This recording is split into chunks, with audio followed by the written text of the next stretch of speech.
Welcome to our crafting and creative identity and branding as an artist webinar. This is our fifth webinar in our little end of year indie artist blueprint series. I'm Jordan, I'm your host and the community and social manager here at IndieFlow. And let me tell you a little bit more about IndieFlow before we really dive into it. IndieFlow is the #1 platform for artist entrepreneurs, so you can plan, release, and promote your songs all in the IndieFlow ecosystem. We recently just rolled out some new mentors on our mentorship marketplace, and these are two of our amazing mentors here with us today. Before we really dive in and I introduce them, I want to let you guys know that for attending this, if you sign up for an IndieFlow subscription, you can get a free one-on-one mentorship sessions with one of our amazing mentors. So I threw the link in the chat, and I would definitely get on that because this is the second to last time you'll be able to get that offer through our webinar. So sign up, don't be too late. And welcome two of our amazing mentors, Steph and Chandler. Yay, Yay. I'll let you guys introduce yourself. Steph, do you want to go first? Yeah, I am Steph van Spronsen. I'm from the UK and I'm a music manager and artist development consultant with I think over about 15 years in the music industry now, mainly in rock and metal and alternative. Chandler? Yeah, so I am Chandler. I am right now based in Los Angeles. I'm originally from the East Coast in New York. I have a background in radio promotion and marketing. That's where I started in the music industry for nearly 10 years, and now I work in artist management and artist development. So let's just take it from a wide picture view for people logging on who maybe aren't really sure what creative identity and branding is as an artist. Can you guys both and either one of you guys can jump in first, sum up what does that mean for an artist to brand themselves? Oh, I think it's a difficult one. And I think we discussed this before we came on the call, how much the landscape has changed now, especially since the pandemic, where, the consumption of music and the development and the growth of music is very different now to pre-lockdown and pre-pandemic. Everybody kind of, was in their houses. They couldn't go out. They couldn't go to gigs. So I also think the consumption shifted for artists now, and the creative is almost more important than anything because you have to ensure that you're able to kind of captivate the consumer and people with your image, your music, and they want to be able to kind of subscribe to something. It's not just enough to put music out there and hope that people can listen to it. It almost is like you need to have a brand and an identity that comes with that, but it needs to be something that comes from a place within you. It's not something that can be forced, I don't think. It's almost like an extension of your inner self. And I think it's very different for every artist. And it's not something that someone can kind of tag you with and be like, right, this is you and that's your identity and that's your creative. I think it's something that comes from within and it has to mean something to you as well. Yeah, I definitely agree. I think that obviously looking at how the landscape has changed, artists today are expected to be able to create the music, market the music, and on top of it then go and promote the music. There's so many different steps that have to go into it, very different than where it was 5, 10, 15 years ago. And it only keeps developing. And I think that the #1 question that I always say to anyone that I work with is, as silly as this might sound, is who are you? There's something that goes a lot further than, just where you're from, what is your upbringing, all of that plays into what your identity is and how that can translate to you as an artist. And I think that's probably the #1 question that gets a little bit lost today because we are pretty much over consuming music and over consuming content. I believe that the retention rate right now, I think is 3 to 5 seconds is how quickly you have to hook somebody in. So I kind of look at that as what makes you stand out. There is something that is unique about every single one of the people that are here in this chat or any artist that exists. But you need to really figure out what that is for you. Don't go searching for it from another artist. You could always look at other artists for creative inspiration. There's a million artists. Listen, we can go back early Britney Spears, we can go back to Prince, we can go back, you know, any amount of years of artists. And like I said, I think at the end of the day, it needs to be something that, you know, like Steph said, it resonates with you and it's a part of you. Because if it's not that, your identity and your brand really truly won't be unique in that, if that makes any sense to everybody. Yeah, yeah. You both like kind of touched, and we talked about this before starting the event, but like how it's kind of changed, and like I guess what was branding looking like in a pre-pandemic world, especially as it relates to like artists being able to break into the mainstream, and like how how do you guys feel just based off of like what you guys have been seeing in artists? Like, do you think artists are still like prioritizing that? And do you think like the music industry is like allowing space to have like the overall brand and big picture of an artist have importance, especially when it comes to like signing and breaking in the mainstream? I think that, I mean, I think looking at it just on a base level, we are in the most, we are in the best opportunity for artists to actually thrive for the mere fact that there are no boundaries. But on the flip side, it seems like there are kind of constraints and boundaries, if that also makes sense, Yeah. because at the same point, you can do anything you want right now. You can upload a song on any distribution platform tomorrow and it can go out, you know, in a couple days. You can go shoot a music video on an iPhone, on another phone, upload it the same day. You weren't able to do that years ago. So consumption has obviously changed. But on the flip side, I think that major label slash indie label, like the industry, as you would say, is still a little bit behind and delayed when it comes to accepting what it takes, honestly, to break today as an artist. And I feel like that's such a bigger conversation. But right now, people are looking to sign and work with artists that have their identity and brand established, and they already Mhm. did 90% of the work.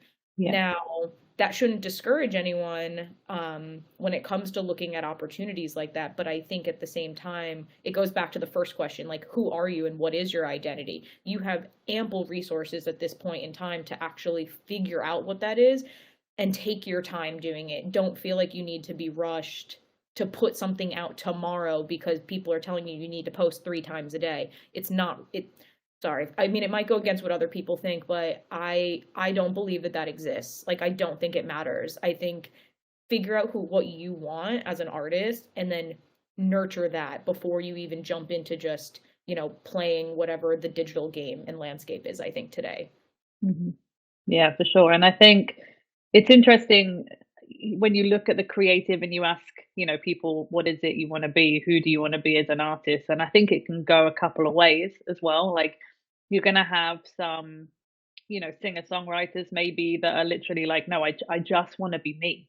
Like I just want to showcase me and who I am. And that's great, but you're still going to have to figure out a way to kind of, be heard above the noise of everything that's going on at the moment. So how are you going to do it differently to everybody else? And that's another creative strategy when it comes to like, okay, if you do just want to be you and you want to go by your name and you want to dress exactly how you dress every day in life and you want to sell your music, how are you going to do that in a way that's going to break through and get you heard? And we talk about making content, uploading songs, and kind of getting in the rhythm of that. It's about having a strategy with your creative brand and identity and how you're going to push that. Or you can go completely the other way, and I have some artists that are like this who their stage persona, their artist persona is a completely different person. They get to dress up, they get to have fun, and that is not the person that they are on stage. They may be actually quite timid off stage, but being on stage, they are really, get to be the person that they want to be, or the character that they want to be. So, there's so many ways you can go, and I think a lot of people are often scared of stepping out of that comfort zone and becoming something that they admire maybe in other people on stage. But I feel like, especially in a psychological element, you can definitely break out of your shell by kind of creating a character for yourself, or you can kind of stay as your brand. But either way, you have to kind of at least craft some identity for your brand and how you're going to break through when it comes to kind of, promoting your music. And, especially in this day and age, like you say, for the most part, labels, agents, managers, they want to take on something that is already, has the wheels turning on it, and it's going somewhere, because it's a lot of work for people. And, for the most part, there isn't the manpower and the budgets, for developing artists these days at indie labels. So they want to see that you've at least done some of the effort. And I have a lot of clients that come to me and they are literally at the beginning. They've not even attempted it, and I'm like, I need you to give it a go. Yeah. Like, you want a manager, you want an agent, you want a record label, but if you can't tell me what your brand is and how you're going to promote it, then no one else is going to come on board, because you don't have a solid idea. So Yeah. I think it's more important now than ever, because before, the labels would have the money to help craft you, Mhm. to style you and to bring everything on board. And for the most part, that isn't there anymore. You have to. And especially in the UK, we've seen a huge new breed of artists breaking through in the alternative scene that have a really strong image, a really strong message. They're doing something different to everybody else. And those have been the ones that have really found success and found their voice that's resonated with other people. Mm. So for me, I see it a lot on a daily basis. And to my artists personally, it's something that I'm super vocal about when it comes to making sure that they have figured out who it is they want to be and how they want to resonate with their fans and the public. Yeah. There so I love that you mentioned that they're like almost like two types of artists, like the big, like larger than life persona artist, like a Lady Gaga type persona, or versus someone who like is the same person, like it's their name, like an almost like an Ariana Grande, like it's she's been wearing the ponytail. That's been her thing forever. Like that's who she is. Her name is Ariana Grande. Like she's been posting videos like the same types of music like since the beginning of their career. How I would love to start from like the very beginning steps to like a great what a great brand looks like, because obviously there's so many people in the indie flow community who are in all different stages of their careers. Once you're first, deciding to be an artist, starting the branding process for yourself, how can an artist know like which one of those two paths to take? Because obviously it needs to be an extension of yourself and authentic to yourself no matter which path you choose. But how do you know, like as an artist starting out, like what the persona should be, like in what direction you should take? Is like the songs impacting it? Is your style impacting it? Like when you're meeting or just talking to people in the very first level of this, like how do you like guide them, or what would be some advice for someone like just initially figuring out which lane to choose? I think that it's actually it's such a great question, because I've talked with all of my clients about this, where you have to take I think of it sometimes as like a Taylor Swift, right? She is the top of the top, Beyonce, Jay's, like people at the top, right? Do you want to be able to walk in public and get stopped? Do you want people to know who you are when you're just at a local coffee shop in your town? It doesn't even matter where you are. Do you want to be recognized and noticed? And I know that sounds like it's such a long journey away probably for some developing artists, but I think you have to think big terms like that, where it's, do you want to be able to kind of have your identity and have your life be private, where you could like have a persona, you could have a mask, you could have a costume, you could be like Marshmallow where you wear a hat and nobody knew who it was for years. And I think that is kind of where I like to start with people, where it's like, what is your comfort level with engaging with people? Just Mhm. base level. And then from there, I try to segue it off along the lines of like, how much of your personal life do you want to be kind of in the limelight? Do you want people to be able to, do a basic Google search and know everything about you? Um, and then, like I said, like segueing from there, I kind of work off of like a questionnaire that I've built with a lot of clients where, like I said, it's getting to know you. Like, who are you? What do you like? What don't you like? What artists do you look up to? What are some interviews that you've ever like loved, and how an artist is kind of engaging? And then break it off from there, because I think that like I mentioned earlier, I think the very base question is who are you? And I think Mm, if you don't actually even know the answer to that yet, you need to sit with yourself to then determine which direction you actually are going to go. Especially today when the other side of this is then having to create the brand publicly, because you have to think, are you going to be the person making a bunch of TikToks, reels, shorts, videos, music videos where your face is going to be a part of it? mm, Or are you going to try to create some sort of brand and identity where there's a character?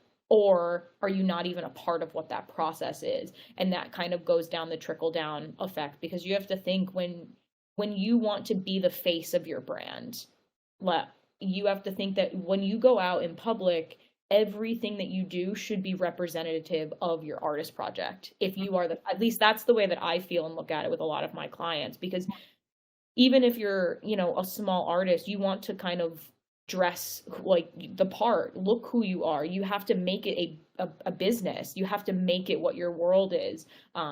Especially I think if you want to kind of move in that direction. mm. I saw something really interesting the other day, actually, which came from the Red Bull social media and marketing team.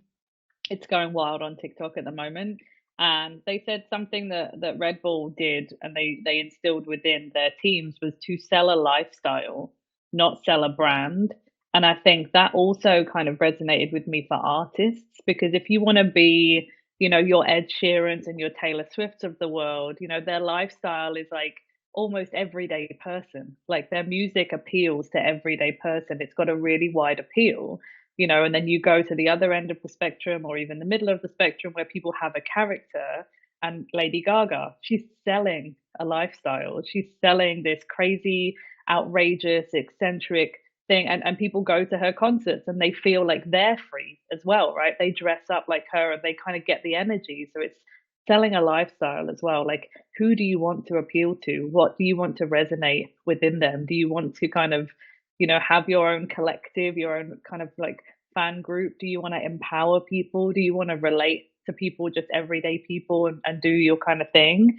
I think there's a lot to be said with kind of looking at what you want people to kind of get from you and what you are putting out there as well when it comes to that kind of creative branding.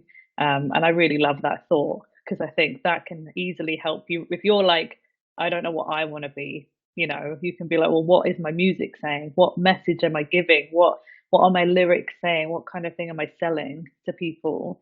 And how do I ensure that I look like an authentic, representation of that overall?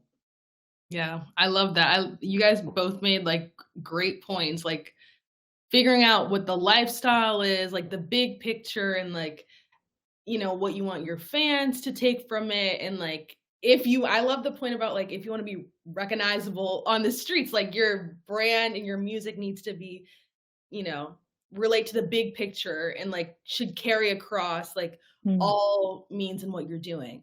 So, switching gears a little bit, like, have you ever seen or worked with a client where their brand identity wasn't resonating properly? And like, what are some signs of that? And how do you kind of like shift from that and kind of like make a new game plan if that is happening?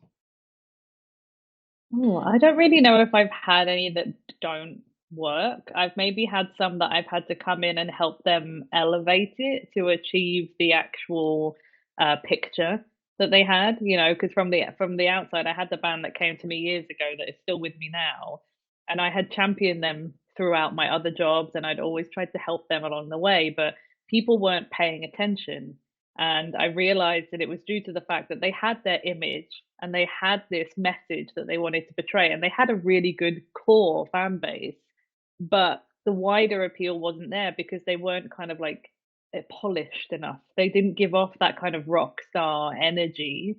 Right. And they just needed a little bit of help with tweaking that and styling, haircuts. It sounds like a terrible word, especially to men who are sometimes really scared when I bring up the idea of styling. But I had a stylist work with them. I got them to build Pinterest boards of what it is they wanted to look like, and clothes that they liked, and people that they liked the look of, etc. And getting someone on board like a stylist can help educate them when it comes to being stage ready, being video ready, and all of those kind of things. Um, and that's something that I've instilled in a few different projects that I have, where maybe a band has been around for 10 years, and they feel like they're just not going anywhere. And you see the potential in the music, but it's just elevating that creative branding. So it looks like a rock star, a finished product, if you will. Because especially for me, post pandemic, the consumer is now so much more picky that if you don't look high quality and you don't look like a finished product and you don't give off that energy, they will go and find the next artist that does. So Mm. it's really important, even if you're straight out the gate. Like I had a call with a band today. They have been around for like 6 months. They give me such rock star energy in their photos that I love it. And I was like, this is going to go so much quicker for you because you've got excellent promo photos. They're so dynamic. They give me so much energy when I look at them.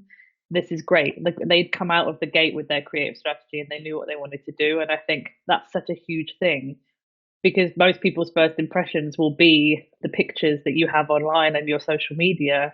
And if you don't look like you take it seriously, like a professional, and you are of a high quality, people won't engage because people want to ensure that they're making decisions based on the quality of the product. And a lot of that comes with the branding visually.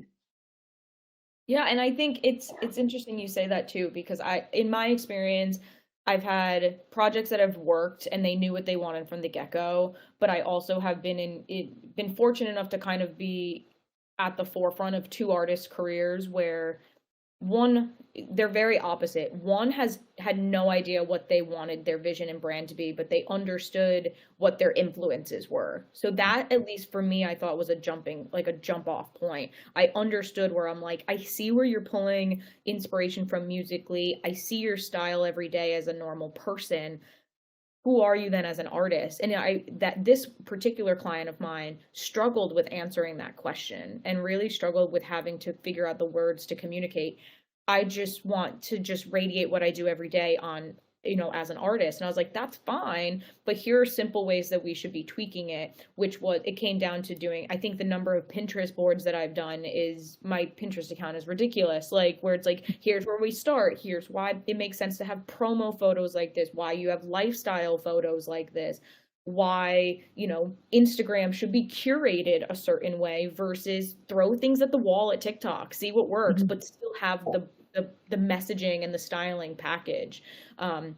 Where this artist in particular for me went through 3 separate rebrands. Where finally, when I got involved, this past, like, the last 6 months, I was like, just put a halt on everything. I know this is going to sound scary, and I know you feel like you're going to look at your Spotify numbers and you're going to see that your monthly listener count drops. You're going to see all these little things that don't matter right now, because what matters is that we actually have a launching pad. So I had this client of mine stop releasing music, stop posting over excessively, nothing that made any sense. And I was like, you're going into the studio for 6 months and you're going to work on music and figure out what you want to say, what you want to do. Who are you? Then we'll sit down, find a creative team that could work with your budget, find someone who's inspired by the project, because those people do exist. You just have to do homework and find people, or call your friends. Have people around you help you. And then now we're finally launching the project and we're ahead and we have things ready to go. Where on the flip side, on another client I had, way too confident thinking that they knew the branding was so sloppy, where that's where it, when I got into the mix, I was like, do you want honesty or do you want to keep going down a path like where it doesn't resonate and it's not working? The music doesn't match the visuals. The music or the visuals don't match your styling or your personality of what you portray. So I think I definitely hope that a lot of artists and creatives don't, if they ask for feedback, I don't want anyone to ever be discouraged if you get constructive criticism. I would encourage more artists and creatives to ask for it, because you do want a unbiased opinion, because you have to think that could be a fan and you Yeah. want fan response. You want unbiased. You don't want your mom to tell you that she loves your outfit. You want someone that randomly finds you online to be like, that outfit is cool. Where did you get that? Because naturally will spark some inspiration for you and also boost you to know that what you're doing is right. So I always encourage people to, ask for help, ask questions, but at the same time, utilize that to then figure out if what you're doing is correct, or if you do need to take a second and pause. Yeah. I think it's important as well to say that obviously it's not going to come in the first, incarnation of it. It could take many chapters for you to actually figure out what it is. And I've seen a lot of artists kind of go through that with different campaigns, and when they're trying to find out what it is, and that, sometimes they either go too far and then they have to pull it back, or, they just find a different evolution of themselves throughout the campaign to the point when they finally find that place where they want to be. And I think it's not to be afraid to fail at the first hurdle, because it's a journey, and you're not going to immediately find your brand on the first go. There could be separate different several different evolutions of it. So don't ever feel like it's wrong, or it's too late, or it's over. Like, just keep kind of questioning yourself, like you say, ask for advice. I always say to a lot of the younger bands I have that, maybe don't have the budgets for stylists and stuff. And I'm like, do you have a sister? Do you have a friend that's a girl that dresses cool? Like, ask them to take you shopping. Like, Yeah. ask them to help you put stuff together. Like, people would love to do that. So don't be afraid to ask the people around you for their help and their input of what they think is cool as well. Yeah. Use socials as your friend. Don't look, I think I always try to encourage people of that. We have so many resources today that you have to, I know it's scary when people talk about budgets, especially when it comes to creative and a brand, in general, because there are a lot of pieces that go, a lot of pieces go into it, right? But at the end of the day, you can do anything on a budget. You just have to be willing to commit and go for it. And like I said, I tell people that because go on Pinterest, it's free. Build a board of outfits that you think are cool. Have it on your phone, print it, whatever you feel more comfortable with. Go to a thrift store and be like, these are the pieces I'm looking for. A lot of people, even at thrift stores, like want to help you actually piece things together, is what I've learned. And I've started using them a lot more as stylists because they're not thinking, majority of the time, mainstream. They're thinking, how do I put weird pieces together? How do I put random things, which eventually in the long run do kind of look high fashion sometimes, if that's what you're looking for.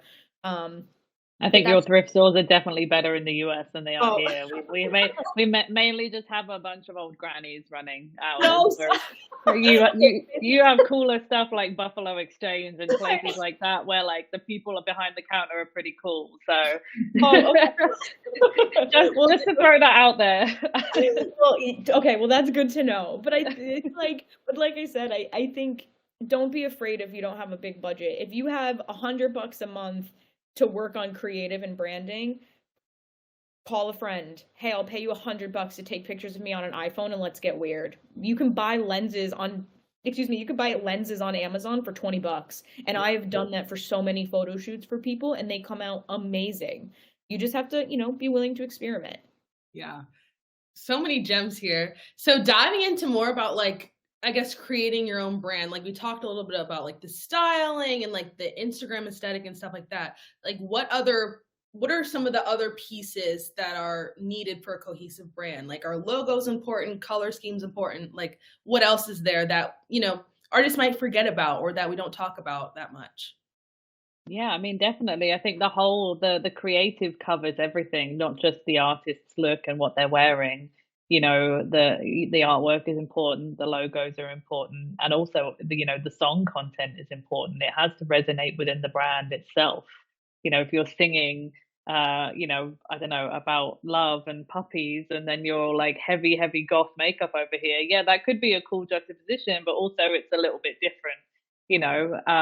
So I think it's making sure that everything kind of sits under the umbrella, and make sure that it kind of resonates and that your artwork isn't completely different to the kind of brand that you want to represent, or the videos that you're making, or the social media output that you're putting out. It has to be a brand across that, right? Same as any store that has a logo. For the most part, you can go anywhere in the world and you'll recognize their brand. So if you're an artist, you have to make sure that when someone's scrolling through Instagram, you were talking about a curated kind of social media feed for things like Instagram. Your brand needs to be instantly recognizable when people are scrolling, so they stop and they recognize that it's you. You know, if you're kind of throwing out completely different content to what you're representing, it can easily get lost. So I think making sure that everything, fits under that brand umbrella. And, a lot of artists will, recreate their brand or recreate their message with every campaign. And there's no shame in doing that if you want to experiment with it. But I think you have to kind of put that thought process over the whole output, whether it's social media, music, video, live as well. Like make sure that live comes into that. The amount of work I've had to do on live shows this year, it's almost like people forgot how to perform live and how to captivate an audience. And, that's another thing. If you're a small band and you don't have much budget, how are you going to ensure that when you step foot on that stage, people don't forget your performance? Imagine that they're watching it with the sound off. You're going to have to make an impact and make them, believe what you're selling. So I think it's really important to make sure all of those bits sit under your creative umbrella. Yeah, and I think this is kind of one example that I try to always tell my clients, and I hope everybody that kind of listens here will actually go and look it up because it's incredible as a reference. It's the Walt Disney map.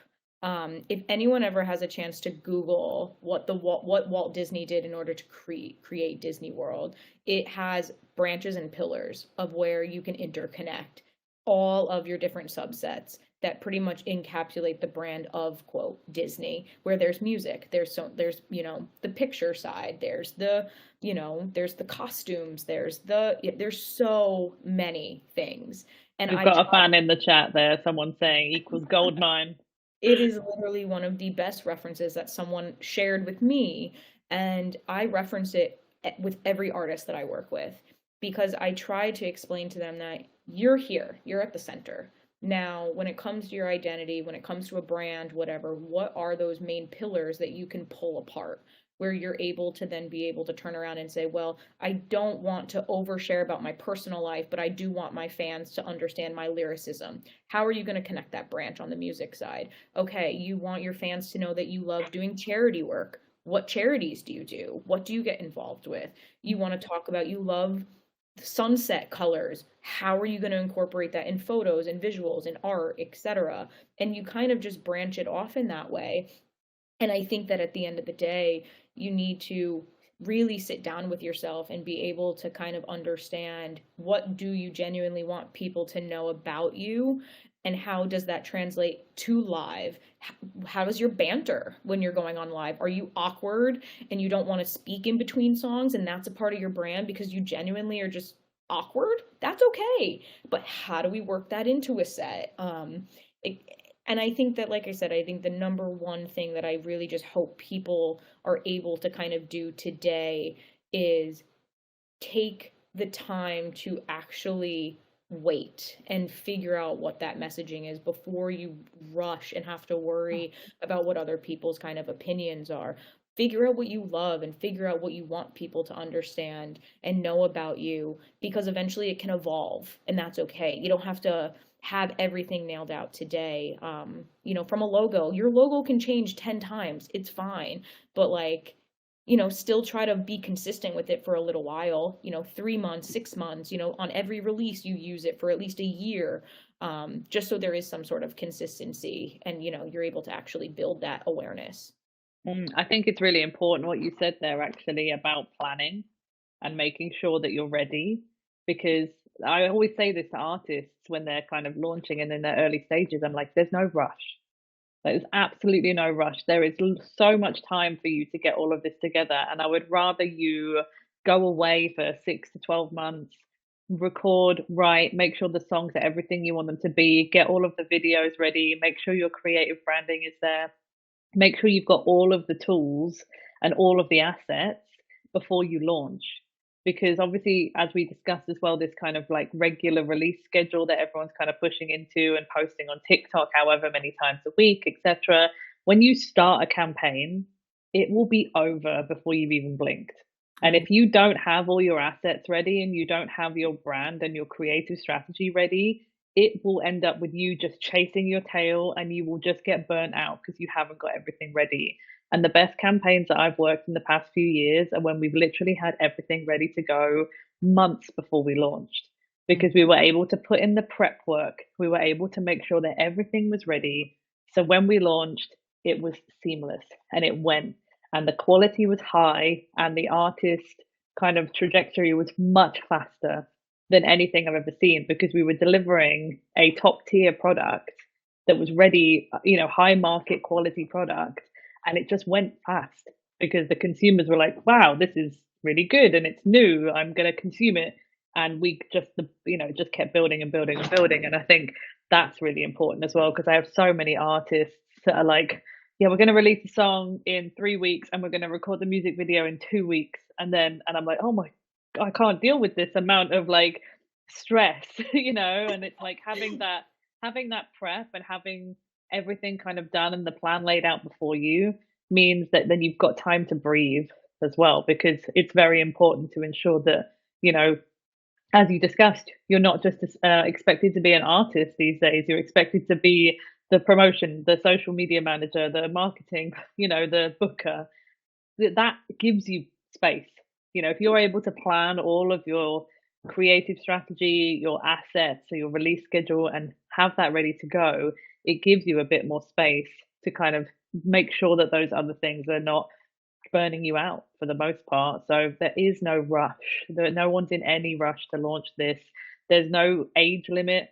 There's no time limit. No one ever has to know how old you are. Never, no one has to know anything about you if you don't want them to know.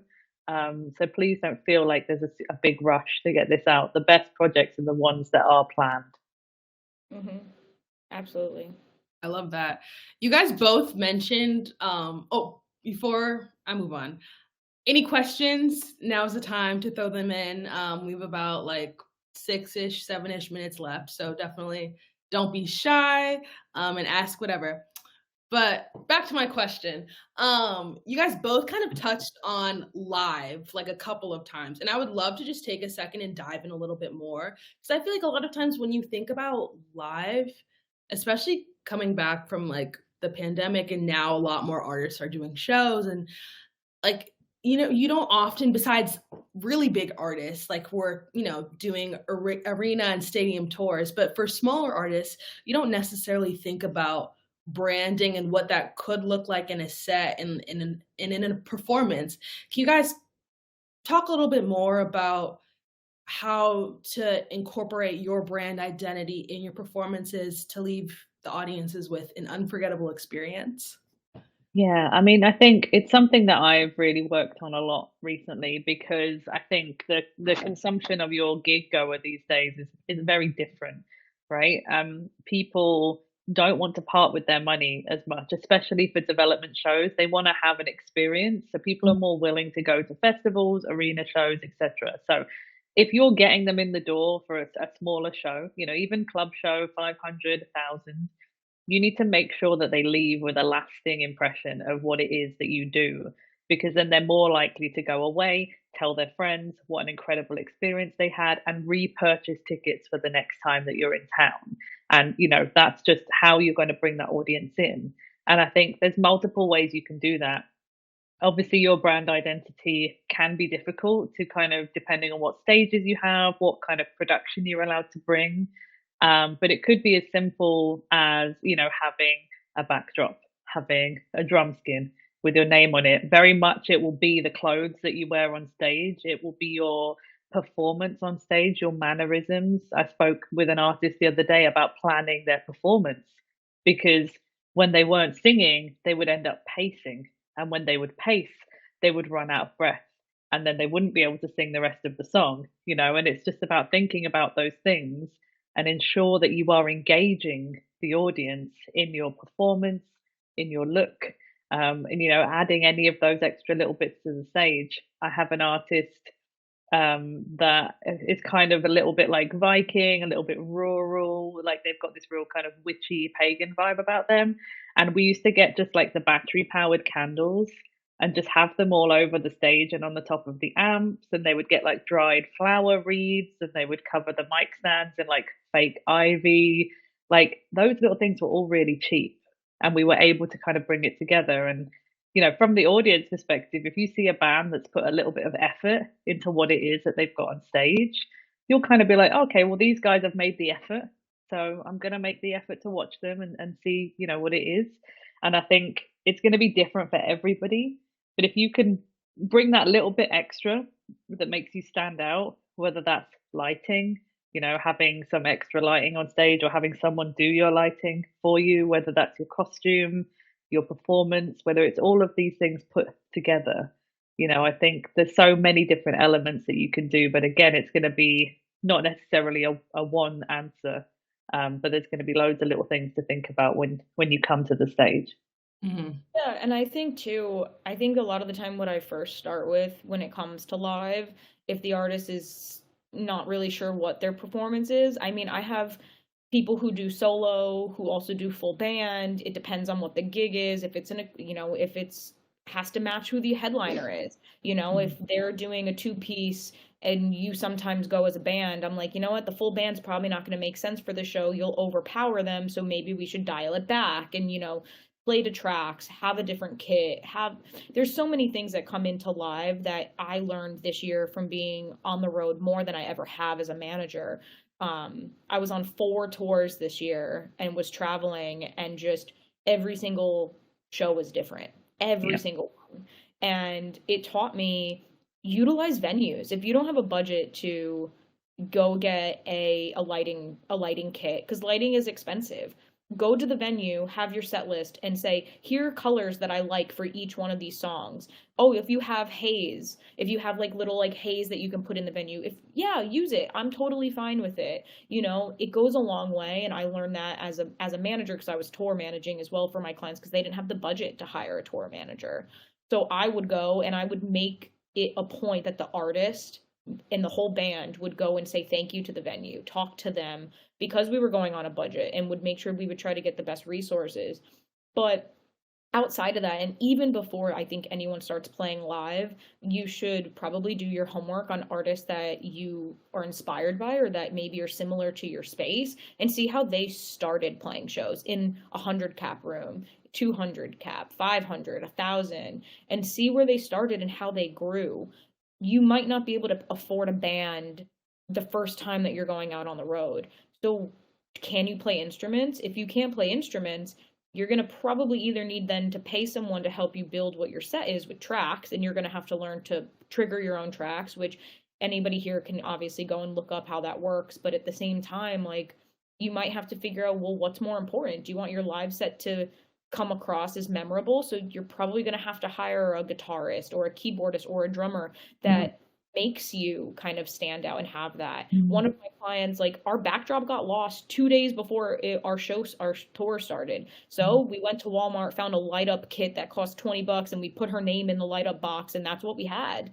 We had to figure out a way to do it, and it ended up being fine. It wasn't our favorite thing in the world, but it still was on brand. And it was like, it's cute, it's quirky, and at the same time, cute is the only word I guess I could use for that one, because it was interesting. But it worked. And I do think, though, I do encourage people, though, to look up videos of other artists, because it goes back to this whole point of this other conversation that we had earlier, is don't compare yourself to other people. Use it as a learning lesson. How did they do it, and how can I do this for myself, or learn how to do it? And don't be afraid to ask questions.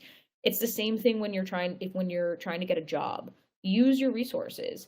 Don't be afraid to ask someone to get a cup of coffee so you can learn how to make your live set better. Don't be afraid to, ask someone. I mean, that's why we're here with this session. It's being able to ask those questions where it's like, where do I go? There's a million things that you can do today, and I only hope that people understand that it just starts with the question. Yeah, and there's 2 things actually I want to add to that before we wrap up. The one thing which my partner consistently reminds bands time and time again, please make sure you have a tech spec to deliver to the venue in advance, and the venue team, so they know what you're coming with, because there is nothing worse than you turning up not having prepped the front of house engineer of the venue as to what's happening if you don't have your own front of house, obviously. But if you can deliver them a tech spec, then that's going to make your life a little bit easier for sounding better on stage as well. And the second thing is another thing that someone mentioned to me the other day: the audience will always reflect the energy that you give off. So if you're not having the best time on stage and you are not energized and you are not giving what it is that your creative brand is, the audience aren't going to get it and they're not going to, buy it from you. So make sure that you are giving off the energy that you want back from the audience on stage. Yeah, that's great points there. We're a little over time. We do have one question if you guys have time for it. Yeah.